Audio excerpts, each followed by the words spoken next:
Hi friends, அழகே அழகு இனி வரப்போகிற எபிசோட்ஸ்க்கான அப்புறமா தான் இந்த வீடியோவில் பார்க்க போகிறோம். வாங்க ஃப்ரெண்ட்ஸ் பார்க்கலாம். கிச்சனில் மலர் சமைச்சிட்டு இருக்கும்போது மதியம் அவங்களுக்கு போய் ஹெல்ப் பண்ணாங்க.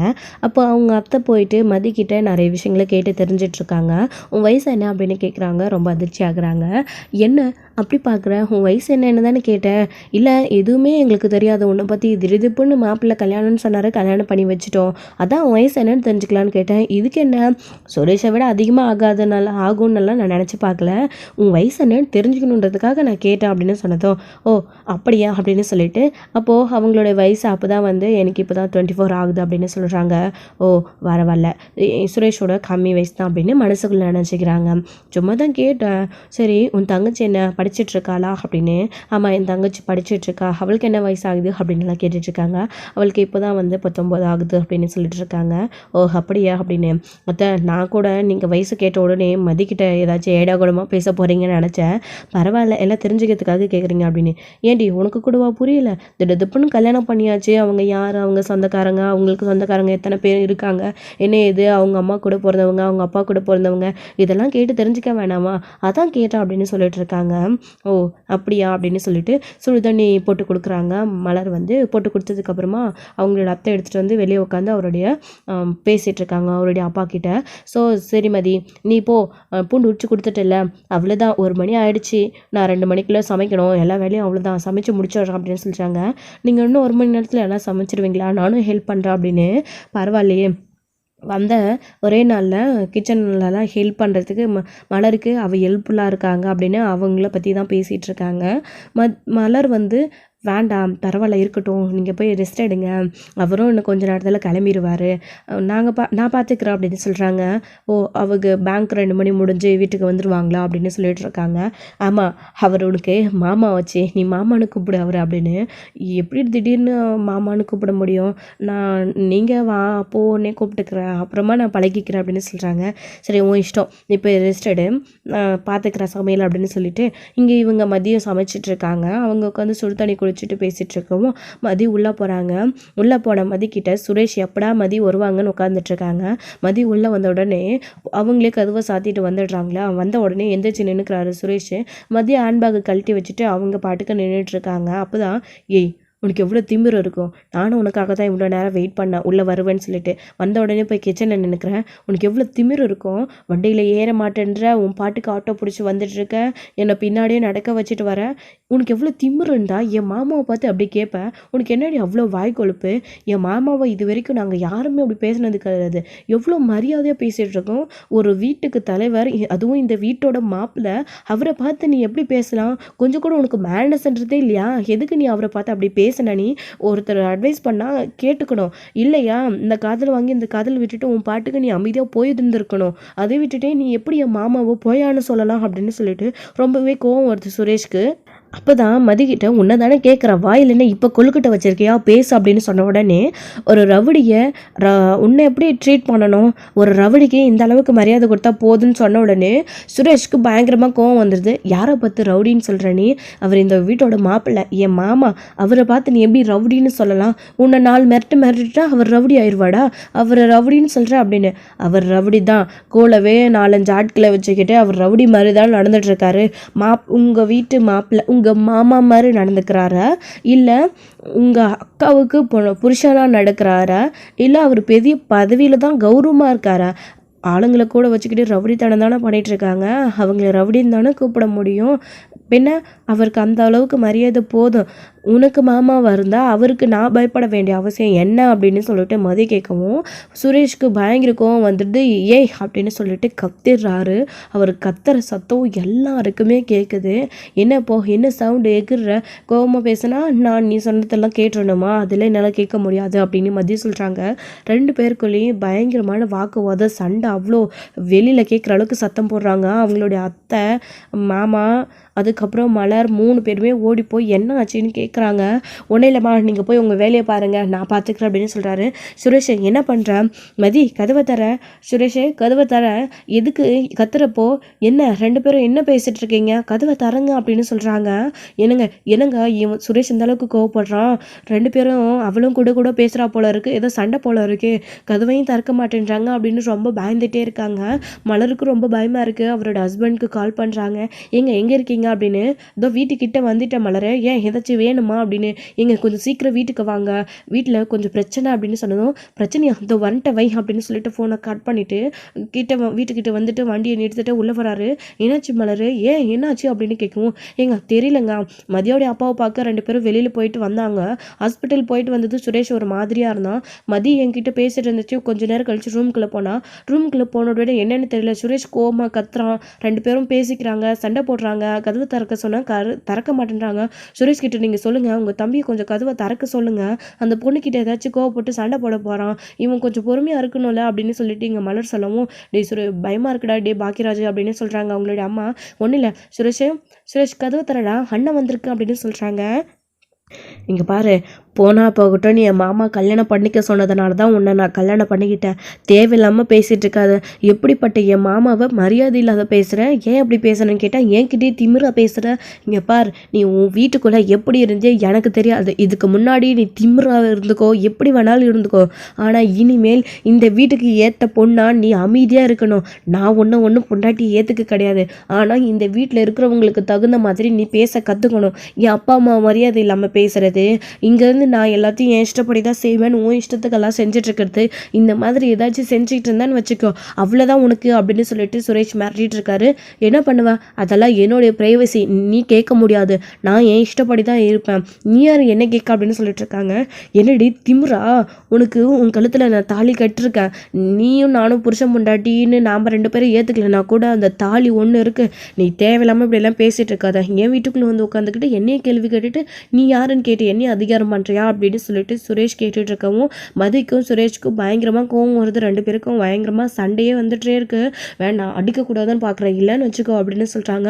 ஓ, அடிச்சுவியா நீ, அடிச்சு பாரு, அடுத்த நிமிஷமே என்ன பண்ணுறேன்னு, உன்னை போலீஸில் கம்ப்ளைண்ட் கொடுத்து முட்டி உள்ள தள்ளிடுன்னு செஞ்சுக்கோ அப்படின்னு. ஒரு போலீஸ்காரங்கிட்டயே போலீஸை பற்றி பேசுறியா நீ அப்படின்னு. ஆமாம், இப்போ அந்த போலீஸ் பதவி இருக்கிற மாதிரியே பேசுகிற. இங்கே பாரு, அந்த வேலை போனது உன்னால தானே, இங்கே பாரு சஸ்பென்ஸில் தான் இருக்கேன், நான் ஒரே முட்டா வேலையை விட்டு ஒன்றும் போகலை, கண்டிப்பாக திரும்ப நான் வேலைக்கு ஜாயின் பண்ணுவேன். இப்போ தான் நீ என் வீட்டுக்குள்ளே இருக்கியே, இனிமேல் நீ தனியாக இருந்தால் தானே பிரச்சனை வந்து என் வேலை மொத்தமாக போகிறதுக்கு, வீட்டுக்குள்ளே இருக்கேன், என் வேலை கண்டிப்பாக எனக்கு திரும்ப கிடைக்கும், நீ என்ன ஓவராக பேசிகிட்டே இருக்கா அப்படின்னு சண்டை போட்டுக்கிட்டே இருக்காங்க. டே சுரேஷே கதவை தரடா, என்னடா பேசிகிட்டு இருக்கீங்க அப்படின்னு. அண்ணா ஒன்றும் இல்லைன்னா நீங்கள் போங்க, நான் பார்த்துக்கிறேன் அப்படின்னு சொல்லிட்டு சுரேஷ் சொல்கிறாங்க. சுரேஷ் எதுவாக இருந்தாலும் வெளியில் வந்து பேசிக்கலாம், கதவை தரங்கடா, என்னடா சத்தம் அப்படின்னு அவருடைய அப்பாவும் கேட்டுட்ருக்காரு. சுரேஷ் கதவை திறக்காமல் மதிக்கிட்ட போட்டு பேசிக்கிட்டே இருக்காங்க. கதவை திறக்கலான்னு சொல்லிட்டு வெளியில் வரலான்னு வராங்க. ஆனால் வந்து அதுக்குள்ளேயே வந்து கதவை திறக்க விடாமல் சுரேஷ் வந்து தடுத்துடுறாங்க மதியை. மதி இருந்துக்கிட்டு, உங்கள் வேலை என்னால் தான் போச்சுன்னு நீங்கள் நினைக்கிறீங்கல்ல, இப்போது நான் தனியாக இருந்தால் தான் பிரச்சனைன்னு நினைங்க, இப்போ நீங்கள் என்கிட்ட நடந்துக்கிற பிரச்சனை எல்லாத்தையும் இப்போ உங்கள் மாமா நீங்கள் எல்லாரும் என்னை வலுக்கட்டாயப்படுத்தி கல்யாணம் பண்ணி வச்சுது, இது எல்லாத்தையும் போயிட்டு எஸ்பி ஆஃபீஸில் நான் திரும்பவும் கம்ப்ளைண்ட் பண்ணேன்னு வச்சுக்கோங்க.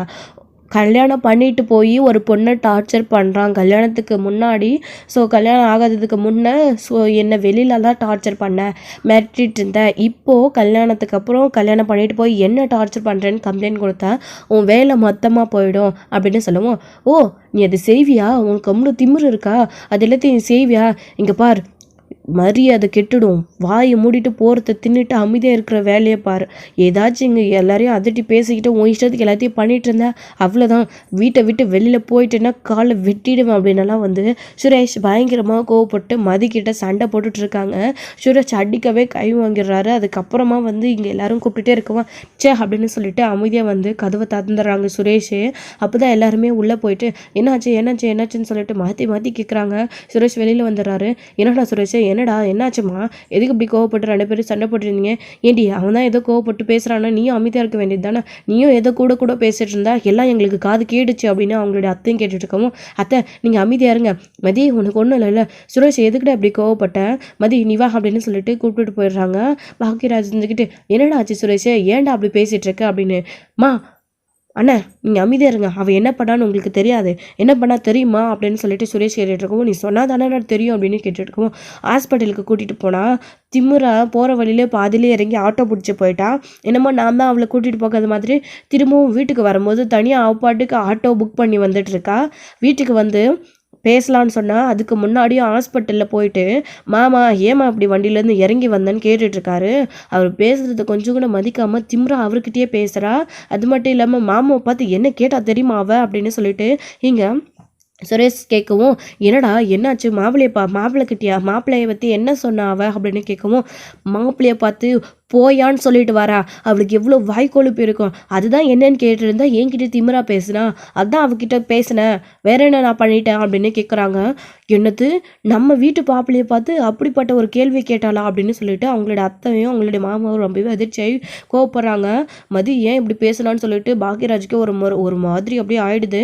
சரி விடு, நான் அதுக்கு ஏன் அப்படி இந்த அளவுக்கு கோவப்படுறேன் அப்படின்னு. அண்ணா மாமாவை பார்த்து அப்படி பேசிட்டு வந்தா அவகிட்ட என்ன எதுன்னு கேட்காம என்னை அமைதியாக இருக்க சொல்கிறீங்களா பார்த்துக்கிட்டு அப்படின்னு சொல்லிட்டு சுரேஷ் கேட்டுட்ருக்கவும், மலருமே இது எல்லாத்தையுமே கேட்டுட்டு மதி அழுதுகிட்டே இருக்காங்க. அப்போ அவங்க அத்தை போயிட்டு அமைதியாக இல்லாமல், ஏண்டி உனக்கு என்னடி அப்படி திமிரு, ஏன் சுரேஷ் கூட வந்து வண்டியில் இறங்கி வந்தான்னு தானே மாப்பிள்ளை கேட்டார், அதுக்கு என்ன உனக்கு அவ்வளோ கொழுப்பு, இந்த பாரு ஏற்கனவே உங்ககிட்ட சொல்லியாச்சு இந்த வீட்டுக்கு ஏற்ற மாதிரி நடந்துக்கோன்னு சொல்லிட்டு, எங்கள் வீட்டு மாப்பிள்ளையை பார்த்து போயான்னு சொல்லிட்டு வந்திருக்கேன், உனக்கு எவ்வளோ திமிரு இருக்கும், அவன் கேட்டது அவன் உங்ககிட்ட பேசி சண்டை அடிச்சது நான் தப்புனே இப்போ சொல்ல மாட்டேன், ஏன்னடா முதல் நாள்லேயே இப்படி சண்டை போடுறாங்களே அப்படின்னு பார்த்தா இப்படி நீ எதிர்த்து பேசிட்டு வந்திருக்க, ஐயோ நான் என்ன பண்ணுவேன் அப்படின்னு. எங்கள் வீட்டு மாப்பிள்ளையை பார்த்து இப்படி பேசுறியே, இன்னொரு நாளைக்கு அவர் இந்த பக்கம் வருவாரா, அவருக்கு இந்த வீட்டுக்கு வர்ற முகரை இருக்கா, நீ எப்படியெல்லாம் பேசியிருக்க அப்படின்னு சொல்லிட்டு கோவப்பட்டு பேசுகிறாங்க. மலர் இருந்துக்கிட்டு அத்தைன்னு சொல்லி சமாதானப்படுத்த பார்க்குறாங்க. நீ எதுவும் பேசாத, நீ அவளுக்கு சப்போர்ட் இருக்கிறதுனால தான் அவள் இப்படியெல்லாம் பேசுகிறா என்ன அப்படின்னு சொல்லிட்டு திட்டிடுறாங்க. மதியமா கொஞ்சம் பார்த்து பேசியிருக்கலாம்ல அப்படின்னு சொல்லிட்டு பாக்யராஜும் வந்து கேட்குறாரு.